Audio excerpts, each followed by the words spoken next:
Good morning. It's Tuesday, the 26th of August, and this is Govindraj Ethiraj broadcasting and streaming weekdays from Mumbai, India's financial capital, but presently in transit. Our top stories and themes. Is India the only major market in the world now running on fundamentals? The country braces for a tariff bomb. The Reserve Bank of India governor assures support. India's oil imports have already fallen year on year and month on month. And we take a break. India's hotting surfing destination also hosts a rising fund manager who's pulling in money from the rest of the country.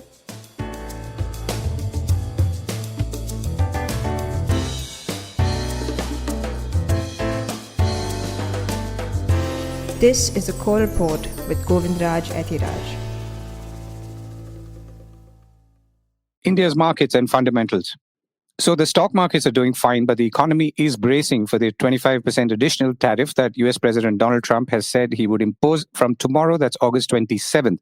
That would take the total tariff to 50% and severely harm, if not decimate, labor-intensive exporting industries like apparel, leather, seafood exports, and gems and jewelry, among others.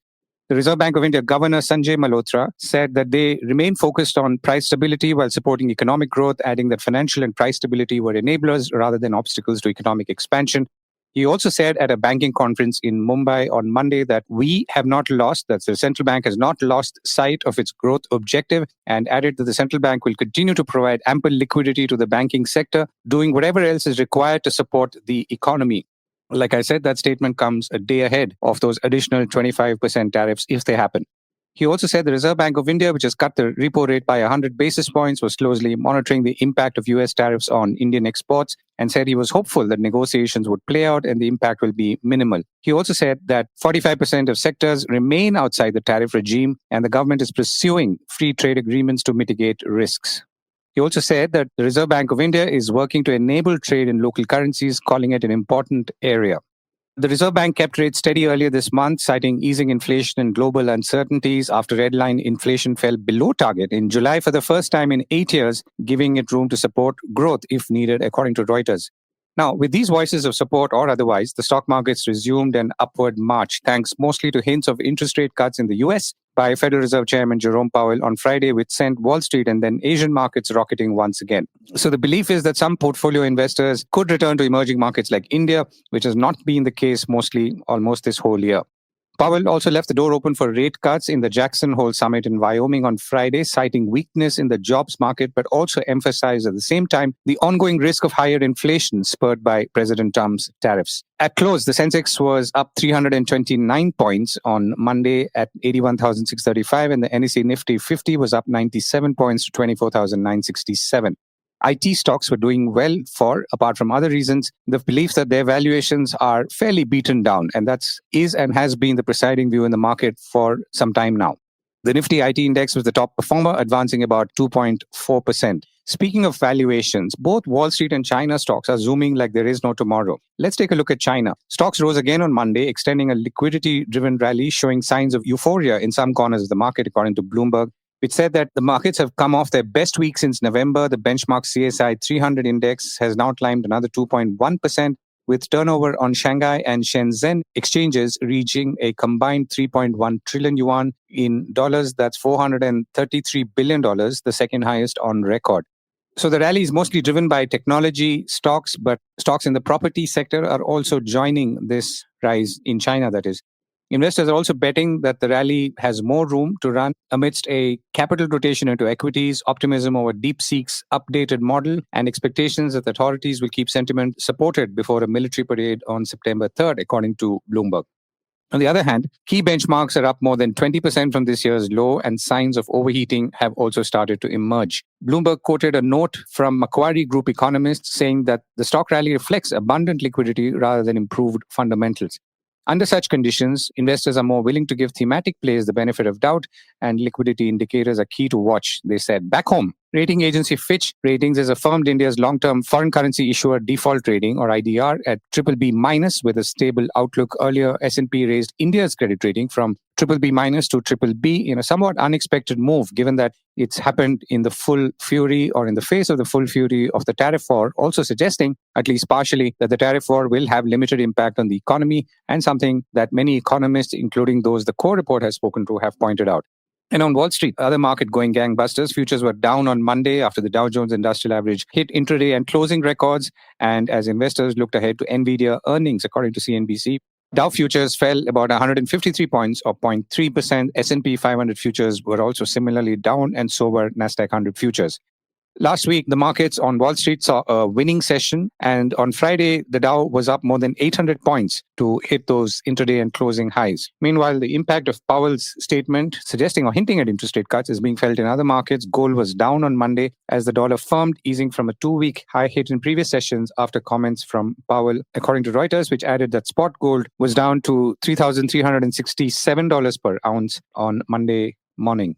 Speaking of prices, the government, that's India, will start sourcing price data directly from e-commerce giants like Amazon and Flipkart, which is owned by Walmart, to overhaul its benchmark inflation index, and that aims to capture shifting consumption habits and address concerns that current data is outdated, according to an interview with the head of the Statistics Ministry in India by Reuters. The Statistics Ministry has begun scraping prices from e-commerce websites in 12 cities with population above 2.5 million and is in talks with platforms to access data directly, according to the Ministry of Statistics and Program Implementation official who spoke to Reuters. Now, India has about 270 million online shoppers in 2024, and this is projected to grow about 22% annually, according to a Bain & Company study that was released in March this year. So all of this could obviously make India's retail inflation data more robust by accounting for prices on online platforms as their share in household spending rises. This is also happening, by the way, in the US and South Korea, which are integrating scanner and online prices into inflation measures, according to Reuters. Now, the move to share data is obviously good, but it's not clear right now whether the e-commerce platforms will proactively share or passively provide links, which could mean that a lot of interesting and perhaps competitive data could also be pulled out. Oil imports fall. India's crude oil imports have fallen about close to 9% in July to about 18.5 million tons month on month, the lowest since February 24, according to government data quoted by Reuters. India is, just to give you a background, the world's third largest oil importer and consumer. So this gives you a sense of its importance. On a yearly basis, crude oil imports fell 4.3% to 19.4 tons in July 2024. And imports of crude oil products, when we say products, we mean products like petrol, diesel, and jet fuel, fell about 12.8 or close to 13% on a yearly basis to 4.3 million tons in July, while product exports declined 2.1% to 5 million tons. Product exports is something that has been highlighted by the US government and several officials of the Treasury and the Commerce departments in the United States who accused India of buying cheap oil and exporting refined product for hefty profits. The data also said that fuel consumption in India fell about 4.3% month on month. And on the other hand, state refiners like Indian Oil and Bharat Petroleum have bought Russian oil for September and October delivery, resuming purchases after discounts widened, according to Reuters. The other refiner, Naira Energy, which was once SR Oil, backed by Russia and other European Union sanctions, is relying on a dark fleet to import oil and transport refined fuels, according to shipping reports and LSEG flows, according to Reuters. Just to give you a sense once again, the additional 25% tariff is set to kick in tomorrow, or promised to, for buying Russian oil, which will take total tariffs on India to the US, that's exports to the US, at 50%. And crude oil prices, which we haven't referred to in a bit, is now at about $68 or a little over $68 a barrel. Crude oil NYMEX is at about 64.3 or just under $65 a barrel. So not much changed in recent weeks. And here's a message from a sponsor. Want smarter investing at your fingertips? With Investing Pro, get real-time market data, custom alerts, and global financial insights all in one place. Join 46 million users already making sharper decisions. Download Investing Pro today. More details in the link below. Small town fund managers. If you've dreamt of fund managers checking out the surf in exotic beaches around the world, even as they make dollops of money for their wealthy clients, this example from India comes close. There was a time you had to liaise with Mumbai and its financial market participants to raise money in other parts of the country, particularly smaller towns. But that's changing. The bull market of the last few years has seen capital raising move to small towns with its own captive investors, big and small, both within those small towns and from overseas. who are connected to those small towns. But more interestingly, these small town fund managers are pulling in funds from other parts of India too, and not just, as I said, their immediate locality. Prabhakar Kudva, co-founder of Samvitti Capital and whose firm runs various wealth management products, is based out of Mulki in coastal Karnataka, best known as a surfing destination, and maybe one day a place for smart investments as well.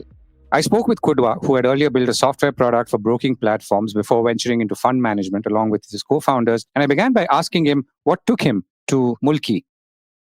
A lot of investors got into the markets post the COVID surge, right? So that is where their journey started. And I think people have seen a lot of wealth creation happen in the markets, right? Over the last 4-5 years. They've tasted blood, so to speak, right? So they've really made money, and the investment amounts also have ballooned considerably. So having said that, because we've had a cushion of the gains of the last 3-4 years, although this year itself has been not so great because of all the reasons that you mentioned, right? Because of the post-election slowdown in the country, and then Trump and tariffs and all of that. The overall sentiment is, I would say it is cautious for this year. But if I were to kind of step back and look at how people are feeling with their journey over the last 3 to 5 years, I think people are more than happy, because I think people have pretty much made money across. So I'm talking only about the equity markets right now. So primarily, whether it's mutual funds or PMSs or AIFs, people have made money, they've created wealth, and they are only more eager to kind of, utilize this correction to add to their accounts, because people generally are quite optimistic. I think just that the recent news flow is kind of holding them back. End of the day, right? Markets are all about psychology, although we keep educating them that times like this is when you create the alpha, right? So this is when you have to come in and invest. But I think apart from that, big picture, I think investors are very confident. I think the same is reflecting in the mutual fund flows also. And I think we are seeing no different. Right. And you manage a portfolio of products. So what has been the engagement level or interest or flows across these products, again, in this last few months? See, generally when an investor comes to us, right, so he has different options in front of him, right? So primarily, there are mutual funds, there are PMSs, and there are AIFs, right? So generally, the set of investors that we deal with, right, which is basically HNIs and ultra HNIs, they, of course, have their quota of mutual funds quite full generally, and they are looking for differentiated products or a differentiated risk reward curve, which is why they come to an AIF and a PMS, right? So if you want to do what the market is doing, then I think mutual funds are doing, much more than that. So when they come to us, they want us to maybe kind of dial up the risk a little bit and attempt to, get that return also slightly higher than what a mutual fund will do, right? So these are sophisticated investors. They understand the cycles by and large. I would say that the interest has been quite good. So incrementally, I would think a lot of money is actually coming. So a lot of money is going into mutual funds, but also incrementally AIF and PMS as a category are capturing, a fair amount of market share from the mutual funds also, and as well as the incremental new money that is coming. So people are willing to bet on differentiated managers, niche managers. I would say that, most of their money, let's say if they have a 60% allocation to equities, they may still have about 30-40% in mutual funds, but that incremental money that they have is definitely flowing into these new categories like PMS and AIS. How would you describe your average investor, particularly those who are investing in the AIFs and the PMSs? If I can categorize them, then mostly business owners, like a lot of entrepreneurs, and a whole lot of professionals also, right? Professionals typically in the senior roles. These are the three main categories, plus, of course, NRIs, right? So these are the four segments, so to speak, that are investing in these products. The thing is, I think one of the reasons why PMS, AIFs, and these differentiated products have taken off over the last 4-5 years is the amount of information and knowledge that is available, out there, right? There's so many platforms today, so many channels for people to really get exposed to new strategies, new investors. Otherwise, for somebody like us sitting, in a corner of the country, it would have been very difficult to scale up, right?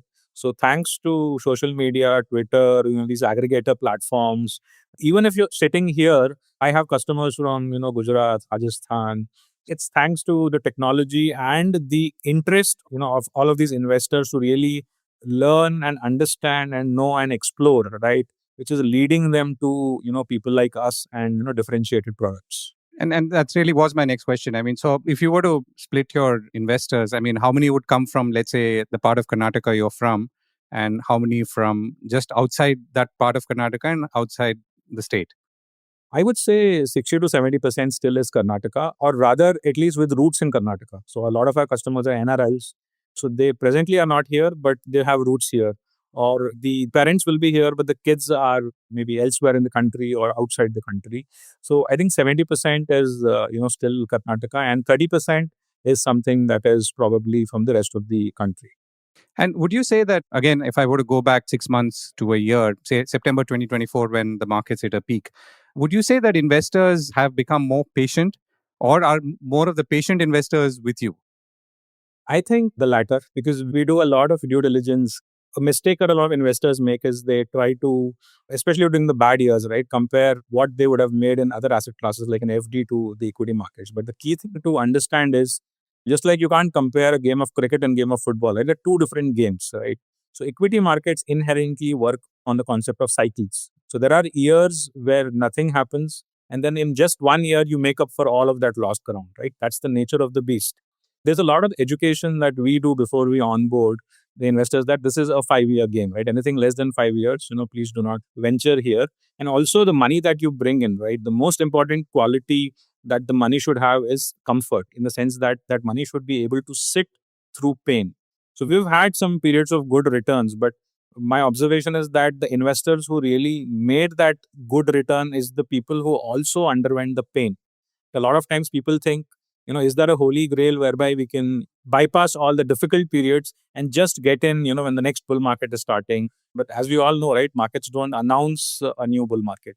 And typically, the bull markets come out of painful periods. That has been the history if you look at the data. Difficult periods sow the seeds for the better period. They create the conditions required for a bull market, which is, investor apathy, low valuations, reduction in the flows, low liquidity. That is what creates the scene for the next bull market.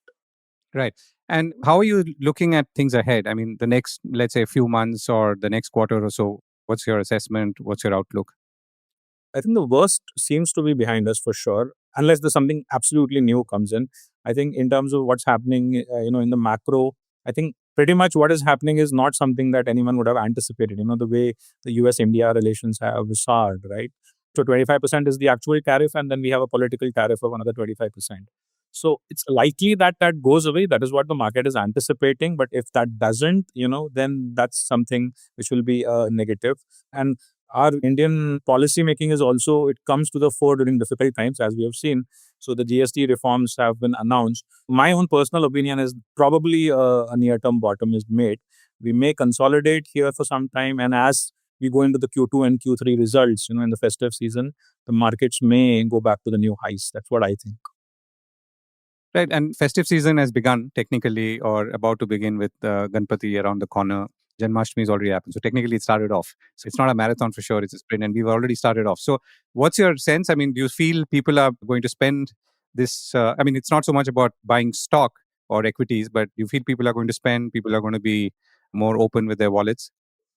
I think so. I think one of the main problems with this quarter was that the rain, the monsoon, at least that's my analysis, the monsoon spread very quickly across the country, right?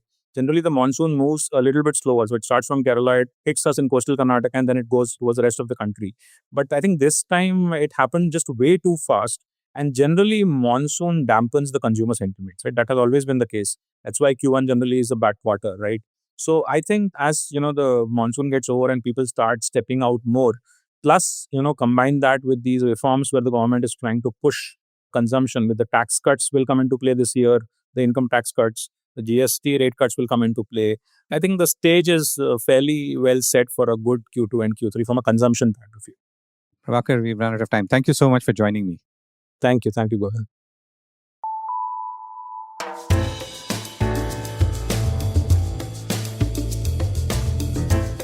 That was the Core Report with me, Govindraj Ethiraj. Do stay connected with more of our coverage at the Core. You can check out our website or sign up to our newsletter for our exclusive stories, one in-depth feature a day on www.thecore.in. Do also track us on LinkedIn, where we usually post synopses or extracts of our top stories and interviews. We would love your feedback on how we can make business more interesting and relevant, including, of course, India's vibrant manufacturing sector. So write to us at feedback@thecore.in, and thank you once again for listening.